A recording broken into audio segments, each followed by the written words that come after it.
How are things? How are you, Brendan? How was that? Good to see Mellett around Westport again. Oh, yeah. Who's the guy on the right, the first fella there? He's the Commander-in-Chief of the Irish Navy, of the Defence Forces. He's a friend of ours. Mark Mellett, This will be one of his last duties before he retires.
How's it going?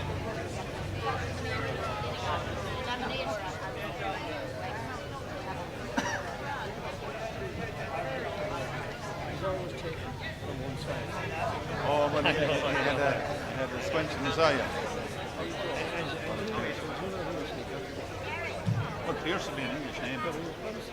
Yeah. Oh, yeah. I know.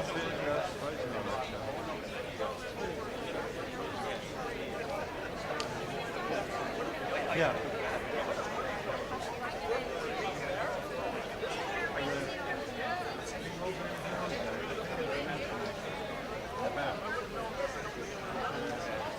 This is a bit of a mime.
Two, one, one, two. 1 2 1 1 2 1 2 1 2 1 2 1 1.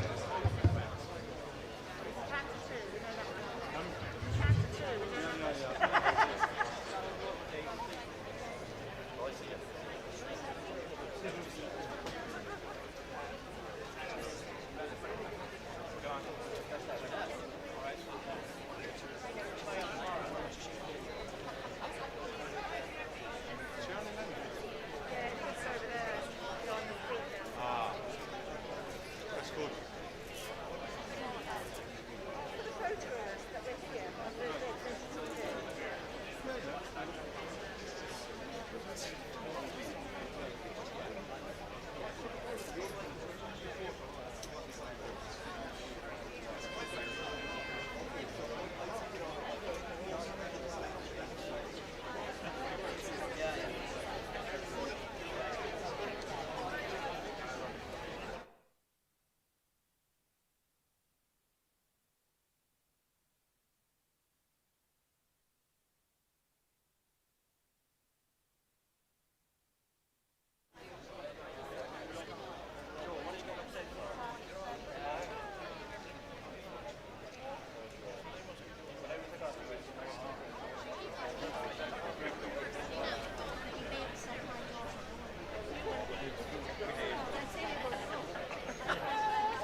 2, 1, 2.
Conscious. So if anybody needs a face mask, if you just raise your hand, the stewards will bring you a mask. And if you need any hand sanitizer, we have hand sanitizer on both sides of the road here. So good evening to everybody. Reverend Fathers, Sisters, Dr. Dawley, Vice Admiral Mellett, councillors, relations and friends of the West Mayo Brigade, you're all very welcome to the Centenary Commemorations of the West Mayo Brigade of the War of Independence. Fáilte róg chuig comóra céad bliain, Brigade we ó hÉireann agus Cúgan is Siarsa. We are broadcasting live around the world on YouTube, and we welcome everybody who's joining us online, including the proud descendants of the volunteers who immigrated many years ago, and those who are at home who could not be present with us. Céad míle fáilte to you from beautiful West Mayo, where the sun always shines.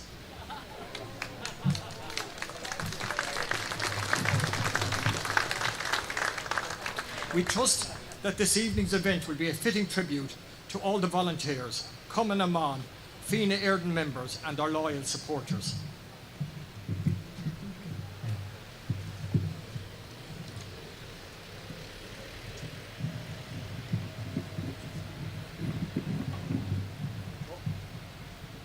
Before going any further, I wish to make special mention of the committee who have compiled the book, organised the website, the large banner, and tonight's commemorations. They are Vincent Kane, Sean Cadden, James Kelly, Julie Connolly, Seamus Hamilton, Aidan Clarke, Rona Joyce, and Edward Horkin. And I think they deserve a great round of applause.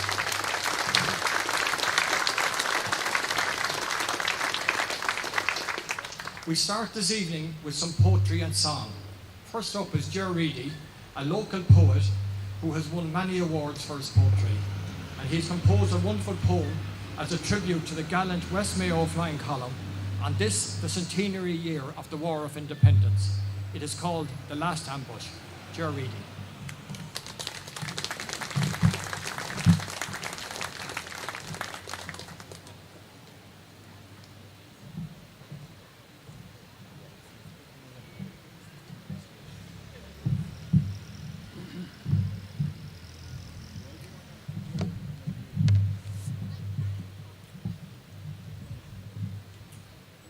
When I was a boy, back in 1966, not today or yesterday, Charlie Hughes, a neighbour of mine, and his wife Bridget used to visit our house on Christmas time, and my job was to sing Kelly the Boy from Killan or Bula Vogue. In 1966, it was the 50th anniversary of 1916, but for him, being active around 1921, it was like yesterday. Only 50 years previous, it was a living thing. But I now can remember years ago easily myself. So 100 years doesn't seem very far gone. It seems very recent. As we get older, we take our place in history. The past becomes closer in some strange way. And as somebody said, time is not a linear thing. This poem was inspired really by the fact that people died in late spring and early summer, a time when you don't associate people with conflict and death. And I imagined what it might be like to be in a meadow or in a field with a fatal wound. It must be a very lonely place to be there. And it was really inspired by what might have gone through one's mind as one's life ebbed away. And I also think that the country has changed a lot in the last 100 years, and that these men that passed away around those times will be very proud of the country that we have become in the last 100 years, especially in recent years. The last ambush. Blood pulsing into the high grass as the skylark flung notes like confetti into the long evening.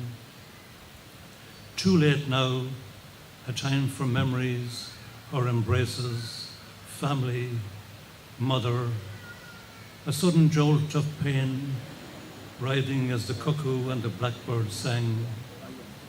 Flies, sleep for a while, then a shower of rain on the expressionless face and the letting go as the priest and the doctor ran over the fields. Others escaped into the hills near Skerda, but Kilroy was impatient. A few weeks after, they picked off the machine gunner 3 times, let the others go, lenient, headed for the bogs, slept under the stars, hiding behind rock and fern. Waterfall echo, wind in the pines, rain spitting, foxglove, sedge, sheep skulls and greyback crows, long shadows, clouds skirting in a northerly over Devil's Mother, Glenawow Lake, Sheffrey. In the distance, Glenamong, Nathan, Coran. Suddenly, uniforms coming over the brae, panic as they scatter again to safe houses. Maybe it was that last ambush that reversed the centuries of misery, that last bullet fired for Emmett Pearce, the coffin ships and the wild geese. They left us abandoned, but free in an open boat to sail without oars or sails in the dark, at the mercy of a fickle wind. Becalmed, to fight with ourselves, make our own mistakes, to space sometimes filled with the self-appointed, hiding in the long grass as we hemorrhaged. Around now, we can see the great canvas having recently shed the yokes. Around now, remember those who let go under the skylark's brittle notes. Thank you very much.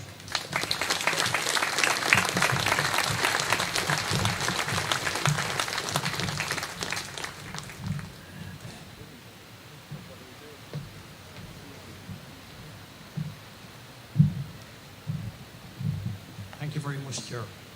Now, we have many people on duty here tonight, and I wish to sincerely thank them.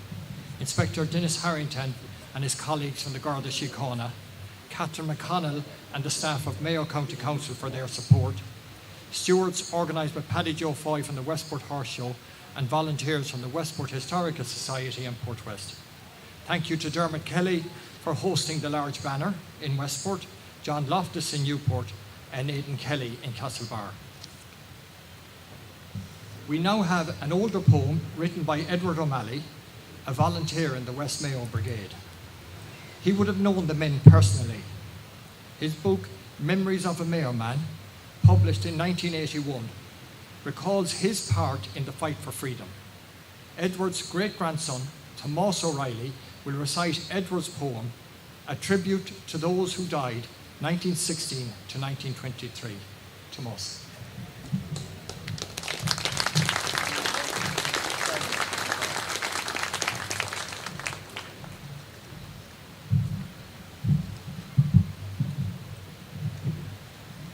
Good evening. This is a poem by my great-grandfather, Edward O'Malley.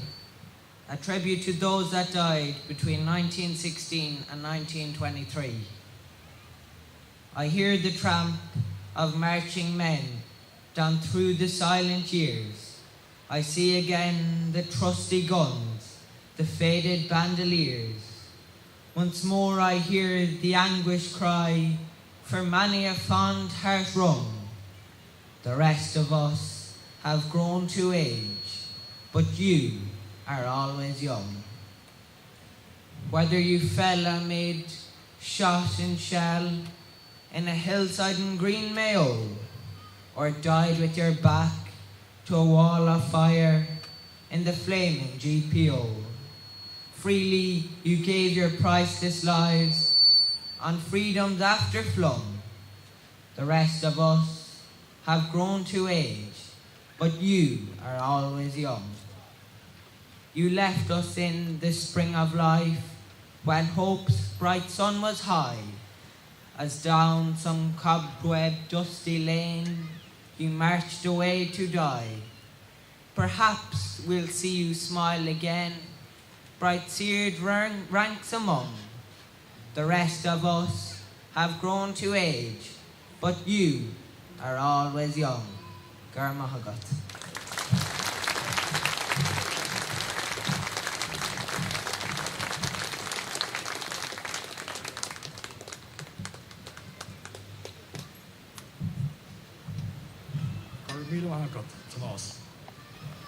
We're joined tonight by the Westport Town Band. There's a historic photograph showing the town band at the head of a large group of volunteers.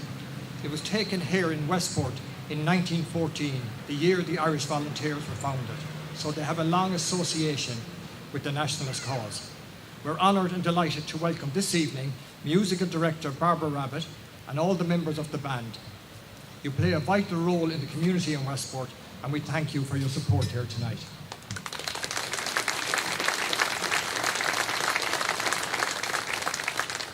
We will now be joined by legendary balladeer Charlie Keating to sing the Cara Kennedy Ambush Song. This was composed many years ago by local volunteer and author Patrick Tunney. We're delighted to have Charlie, who has a great interest in the history of this period, here to give us a stirring rendition of this song. Over to Charlie.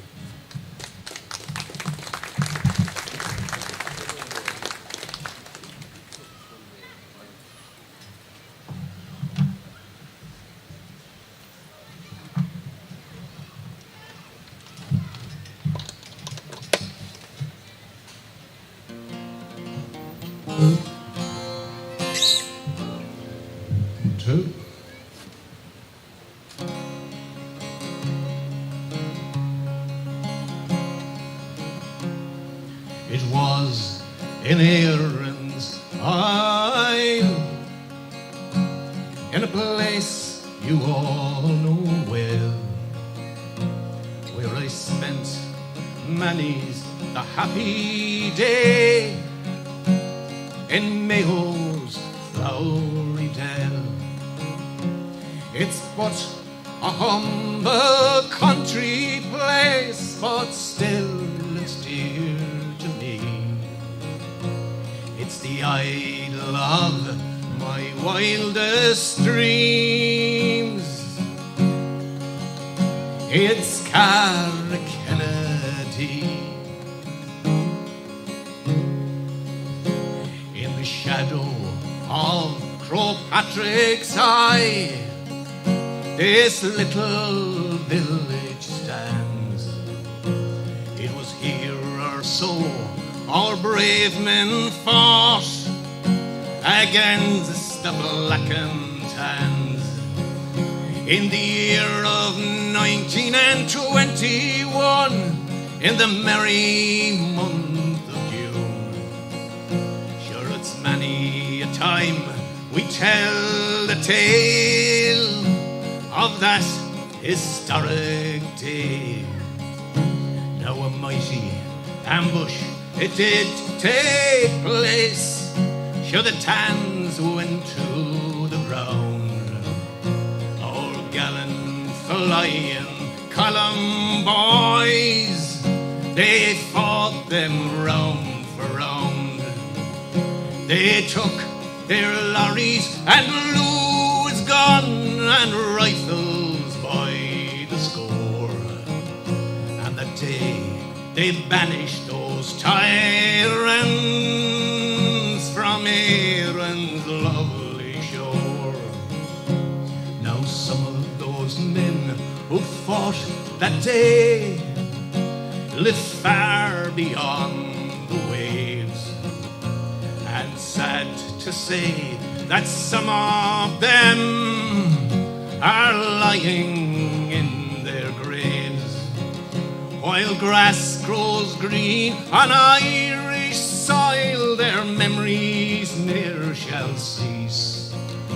Those gallant men who fought that day in Kennedy, those gallant men who fought that day that Ireland could be free. Mayo, thank you.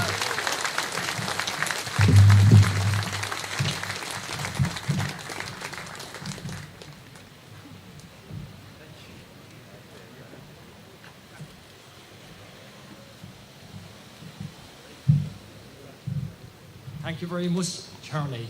Charlie was a classmate of mine 50 years ago. The Mayo News team, led by Edwin McGreal and editor Michael Duffy, published in June a wonderful 48-page War of Independence commemorative supplement. They have generously provided copies to be distributed here this evening.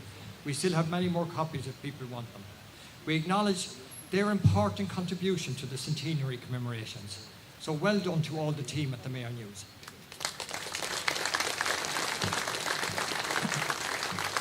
I also wish to acknowledge the financial support we received from Mayo County Council and the Department of Tourism, Culture, Arts, Gaelic, Sports and Media, and from local sponsor Port West Limited. One of the most recognisable figures in the famous West Mayo flying column photograph is Dr. John Madden. Born in 1896 in North Mayo, during the War of Independence he was a close confidant of Michael Kilroy. He was elected to the Dáil in 1927. Having practiced as a doctor in Westport for some years, he moved to Dublin, where he established a medical practice. He died in 1954. Long after the war had ended, Dr. Madden expressed concern for the welfare of his former colleagues. Speaking in 1933, he said the following: "There were 46 people in the active service unit. Of these, 11 were killed in action, 12 had immigrated, and at home, 12 were unemployed and 11 had employment." This is a bleak assessment of Ireland in 1933. He gifted his memorabilia, which is on display on my right in a white cabinet, to a friend, Patrick Breen. I'm delighted to welcome Patrick Breen and his wife here tonight. He has generously donated the memorabilia to the county to be housed in the Jackie Clarke collection in Ballina. Here to accept this historic gift are Austin Vaughan, Mayo County Librarian, Edel Healy, Manager of the Jackie Clarke collection, and Sean Cadden will represent the Centenary Committee. They will receive the gift at the John McBride Memorial.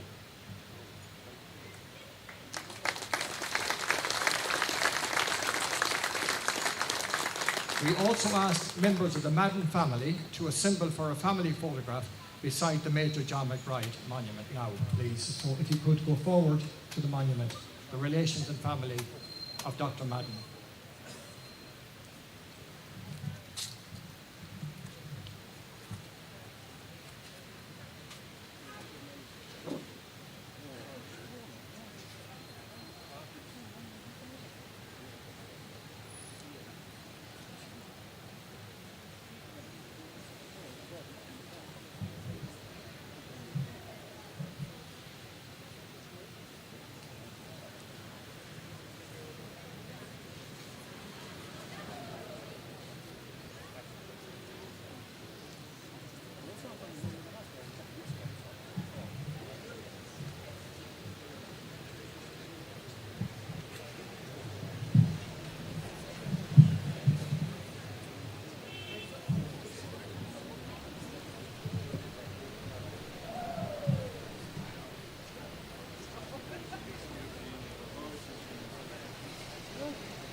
On display here tonight is the historic hÉireann banner on my left. You see it on the street. The banner was commissioned 105 years ago for the hÉireann Sinn Féin Club. On one side is the image of St. Patrick, and on the other, the image of Pádraig Pearse, faith and fatherland. The British authorities were determined to capture this banner, but it survived by being moved between houses. Since 1935, it has been displayed at all commemorations in this area. The banner was cared for by Larry McGovern, Newport, his nephew Jim O'Donnell, and now by Francis and Margaret O'Donnell. It has recently been restored, and we thank you for displaying it here this evening. It's very fitting and much appreciated. Thank you.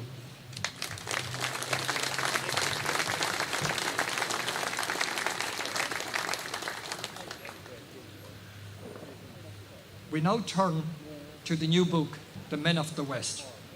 Over the last 8 months, the editors have worked hard to ensure that the definitive history of the West Mayo Brigade would be ready for the Centenary commemorations. My fellow editors, Vincent Kane, Sean Cadden and James Kelly, and I are delighted that they're here tonight, as this is a special occasion for them and their families. So you're very welcome.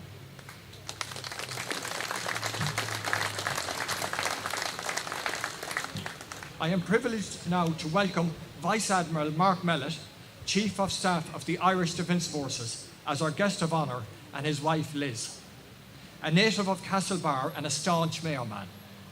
Vice Admiral Mellett has over 40 years' service as an officer in the Irish Defence Forces. He's the first naval officer in the Irish state to serve as the Chief of Staff, having previously served as the Deputy Chief of Staff and Chief of the Navy. Vice Admiral Mellett has extensive military experience at home and abroad, including in Afghanistan and Lebanon, in combined and joint operational missions. He has participated in and led numerous counter-terrorism and counter-narcotics operations. He's only the second naval officer in the history of the Irish state to be awarded the Distinguished Service Medal by the Irish government for his leadership of a complex maritime narcotics interdiction operation. Holder of a doctorate in political science and a master in government and public policy, he's been a visiting professor at Liverpool Hope University and is currently an adjunct professor of law at the University College Cork. He was a distinguished graduate of the senior command and staff course he attended at the Irish Military College, the US Naval War College, and the UK Royal Naval College, Greenwich. We welcome tonight Vice Admiral Mark Mellett and invite him to launch the Men of the West.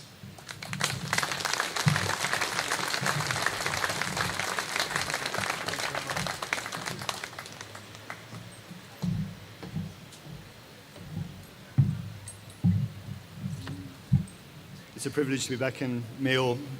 It's been a busy week with Afghanistan. Chairman, Municipal Council, deputies, councillors, Reverend Fathers, sisters, ladies and gentlemen. Firstly, I want to commend Harry Hughes, Chairperson, and all the members of the West Mayo Centenary Committee, as well as the Westport Historical Society. And I'd like to thank, as Harry has just alluded to, the editors and the authors and all who contributed to this wonderful publication, The Men of the West. Especially want to mention the publisher for just an outstanding quality book.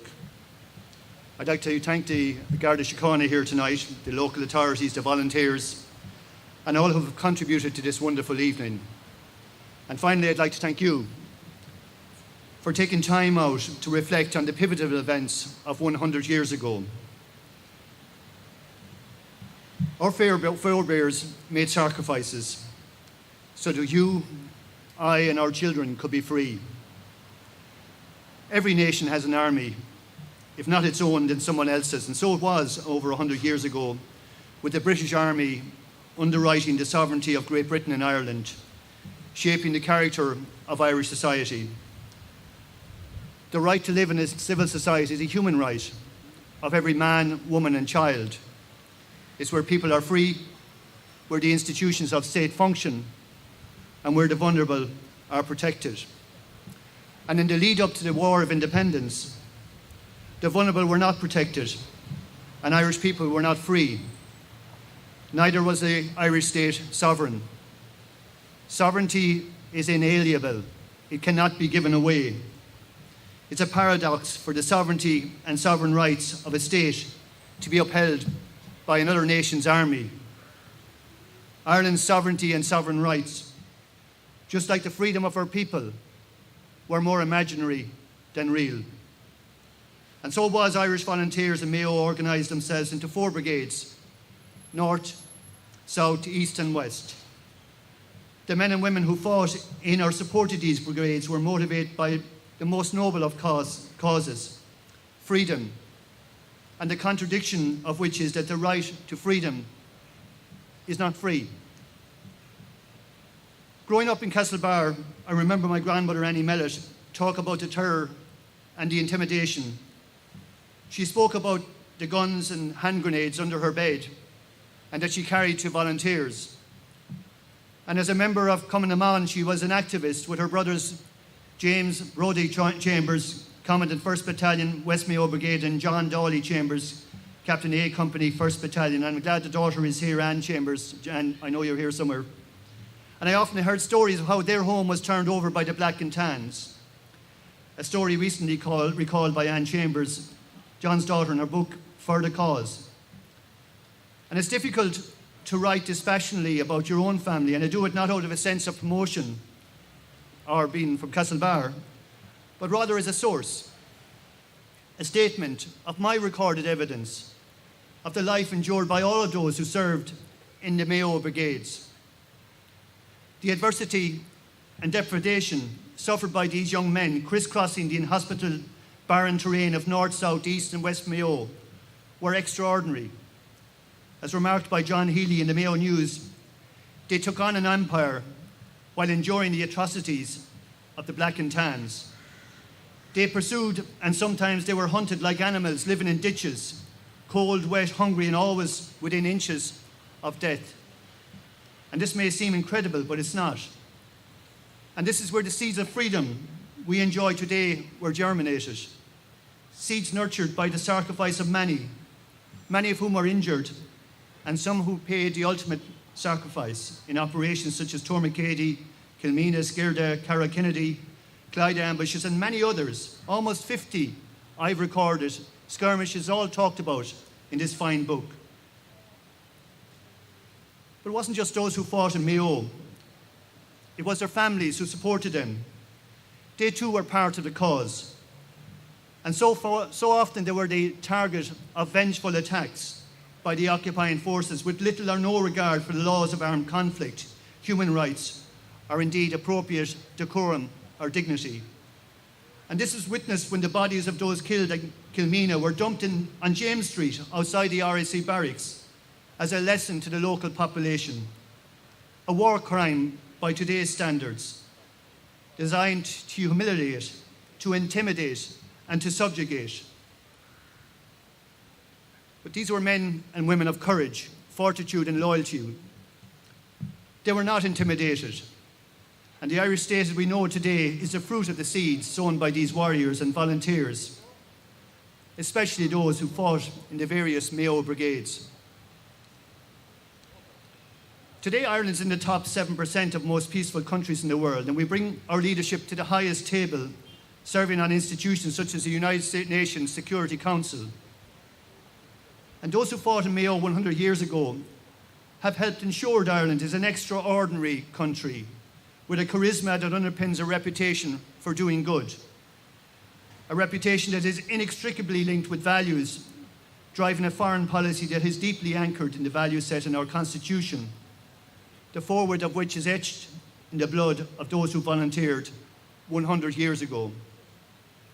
Values reflected in the Charter of the United Nations, the Universal Declaration of Human Rights, and the principles that underpin the European Union. And I'm so proud of the unbroken linkage between the warriors of the Mayo Brigades, the active service units, the flying columns back then, and the institution I lead today, Óglaigh na hÉireann. We can never have enough facts which relate to that time, 100 years ago, leading to the War of Independence. And so I'm so proud of those who work in the military archives at Cathal Brugha Barracks. They will maintain a repository of data drawn from sources relating to the War of Independence. And just in the context of the Mayo Brigades, two sources are of significance. The first is the Bureau of Military History, 1913 to 1921 chronologies. That's a set of 4 publications which provide a chronological description of events from Easter 1916 until the Anglo-Irish Truce of the 11th of July 1921. And these were produced by the Bureau, which operated in the 1940s and 50s to support their primary function of collecting witness statements from people who have been involved in the revolutionary years of 1913 to 1921. And an original set of those chronologies is available in hard copy in military archives, and you can visit there. The 1,773 witness statements are accessible online. And the second source is the IRA Brigade Activity Reports, a series of military service 1916 to 1923 pension collections reports. They were created between 1935 and 1941 to support the work of the Referee and Advisory Committee in the administration of the Military Service Pensions Act 1934. The Brigade Activity Reports provide listings of IRA operations and activities with the names of participants included, and many of your relatives will be there listed. And these were compiled by committees formed from the members of the brigades themselves. And in general, the files cover the period from the 1st of April 1920 to the 11th of July 1921, the height of the War of Independence. As I said, reviewing these sources, I counted nearly 50 individual actions around this area here in Mayo. And both of these sources can be accessed online at our website, the militaryarchives.ie. It's free to you all. There is always a need for more data, information and knowledge. For many who served at that time, rarely spoke about those days. Maybe, as remarked by John Healy, they had seen too much needless killing. Maybe the glorious dream had turned sour, when in the end, Irishmen turned their guns on Irishmen. Recorded in Anne Chambers' book For the Cause, John Chambers, Dolly Chambers' son, wrote a poem about his father, my granduncle.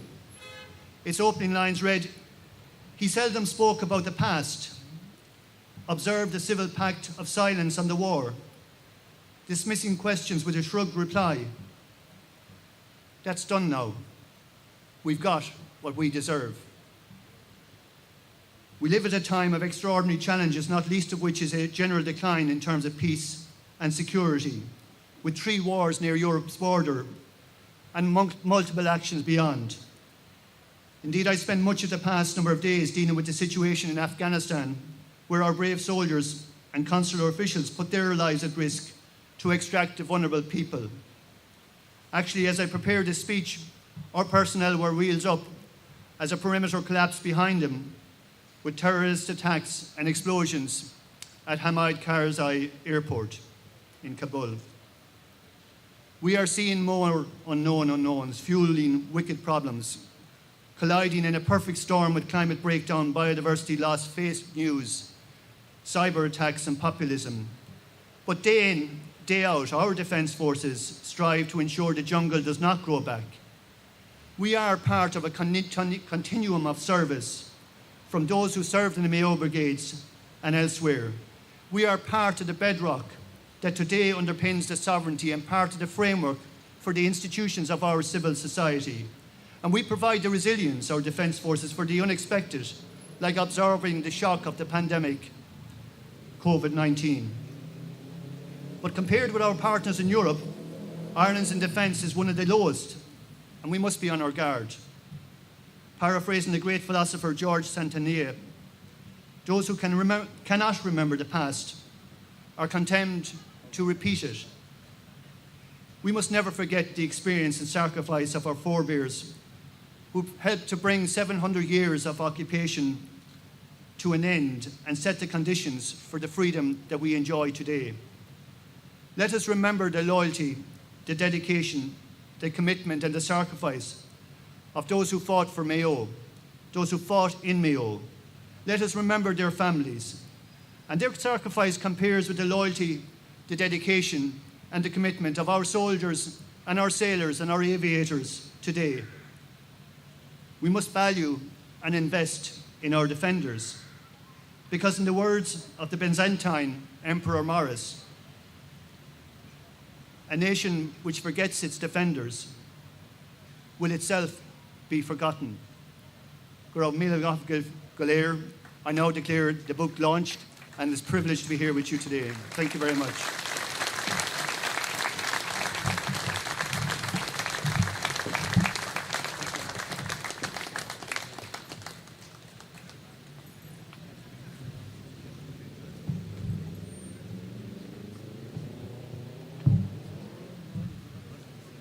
Thank you very much, Mark. You can see tonight why he's the Chief of Staff. Books will be on sale afterwards, and for those of you who wish to use a credit card, please visit Duffy's and McLaughlin's bookshops. I'm delighted we're being joined tonight by Deputy Michael Ring, hÉireann Brendan Mulroy, and the Chairman of the Westport Historical Society, John Mayo, along with his wife Barbara. You're all very welcome.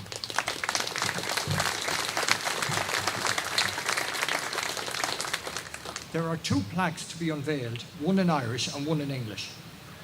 The inscriptions commemorate all those who played a part in the fight for freedom. I wish to thank Catherine O'Reilly and Seamus Walsh, the 2 surviving members of the original McBride Monument Committee, for giving approval to place the plaques on this beautiful site. The following is inscribed on the plaque. This plaque commemorates the West Mayo Brigade of Óglaigh na hÉireann, Cumann Amman, Fine hÉireann, and their loyal supporters, and it honours fallen volunteers. War of Independence 1919 to 1921. The Centenary Committee have invited 4 descendants of the officers commanding of each of the 4 battalion areas, and I will invite each in turn to remove the curtain and to officially unveil the plaques. Michael Ring, grandnephew of Brigadier General Joe Ring, officer commanding the Westport Battalion.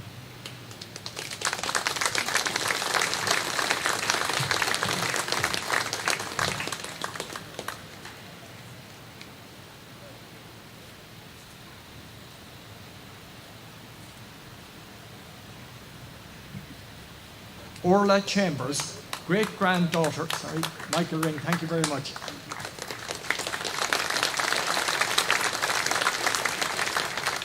Orla Chambers, great-granddaughter of Commandant James Chambers, officer commanding the Castlebar Battalion.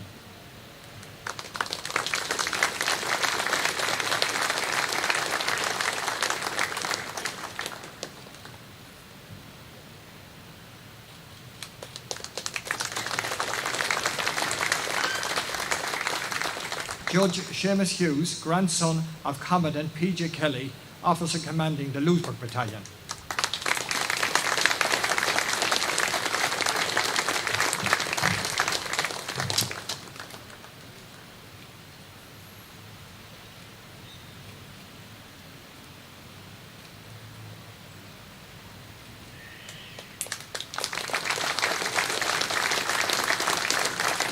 Etna Kilroy, great-granddaughter of General Michael Kilroy, officer commanding of the West Mayo Brigade and a native of Newport.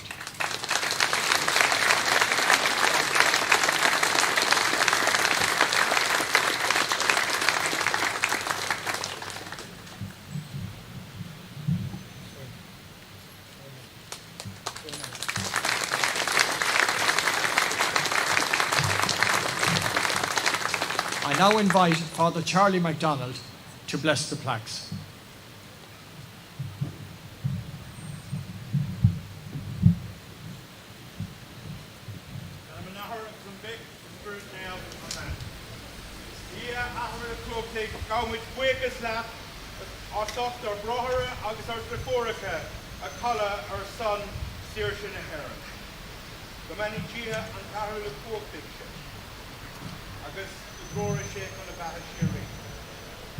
Almighty and ever-living God, we give you thanks for our sisters and brothers of the West Mayo Brigade, of Cumann Amman, being hÉireann and their loyal supporters, as we gather tonight to remember to give thanks. We pray that they are close to you in heaven and that they may be rewarded for their contribution to our state. Almighty ever-living God, we ask you to pour out your blessing on Óglaigh and hÉireann. We ask you to keep safe all our peacemakers, our peacekeepers, particularly those working with the UN at this time, particularly those native to our parish and our local parishes. We ask you, Lord, to continue to keep safe all of ours who work in ways that we will never know to keep us safe. Because they are awake at night, we can sleep. Bless them, Lord, keep them safe always, and return them to their families. We ask you now, Lord, to bless these plaques and bless the memories of those whom we honor this night. Oh, yes.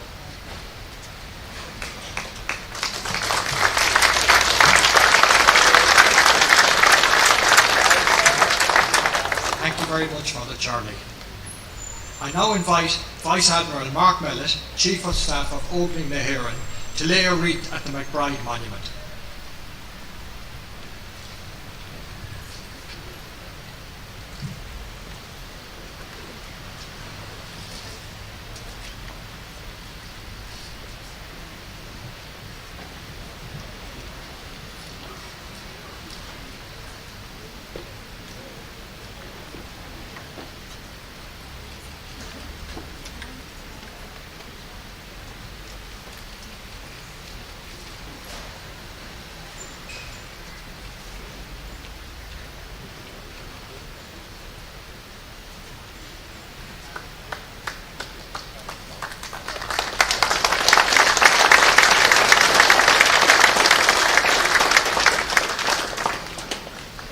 Deputy Michael Ring, TD, will lay a wreath for the volunteers of the West Mayo Brigade.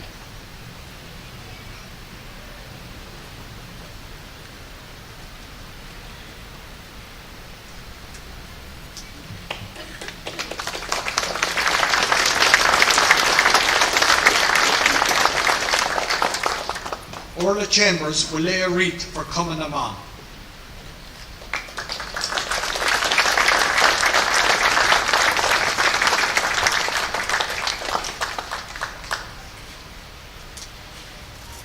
Judge Seamus Hughes will lay a wreath for Fianna Éireann.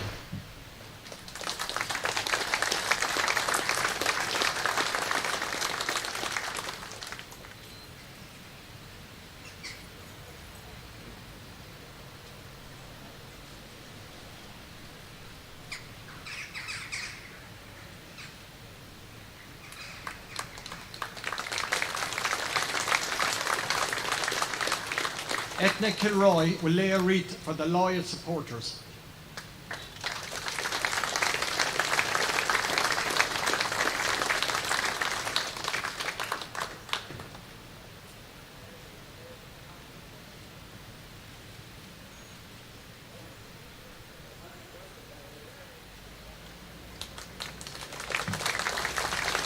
John Mayo, Chairman of the Westport Historical Society, will lay a wreath on behalf of the Westport Historical Society.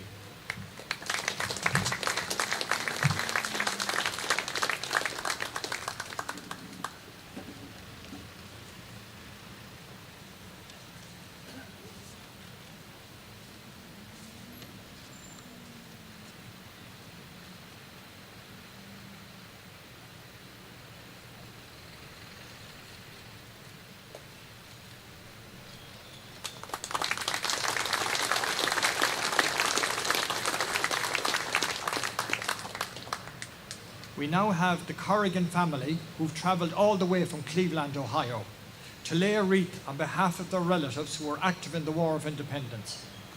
Patrick Corrigan and his son John and his cousin Karen Corrigan have travelled from Cleveland to remember Patrick's grandfather, Hugh Corrigan of Owenduff, his granduncle Brian Corrigan, his cousins Michael Gallagher and Michael John Gallagher of Curran, and Anthony Kane of Newport.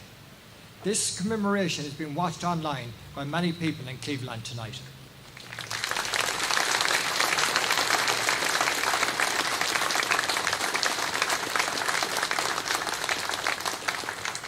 We now invite families and friends who wish to lay a wreath of flowers for the relations to come forward.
I would like to thank Minister Jack Chambers, Minister of State at the Department of Defence, whose father Frank is a native of Newport, for approving an Irish Defence Forces colour party. We very much appreciate their presence here tonight. I also wish to acknowledge the presence of Commandant Kate Hanrahan, who is assisting the Chief of Staff here tonight and who has coordinated with our committee over the last few weeks. Kate is also a native of Newport, and our proud parents Antoinette and Bobby are with us tonight. We've come to the final event.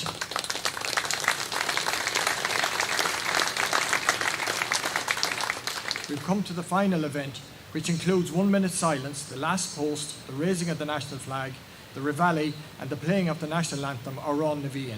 Thank you sincerely for turning out this evening and paying tribute by your presence. Please be upstanding for 1 minute silence.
Thank you very much.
Oh, yeah,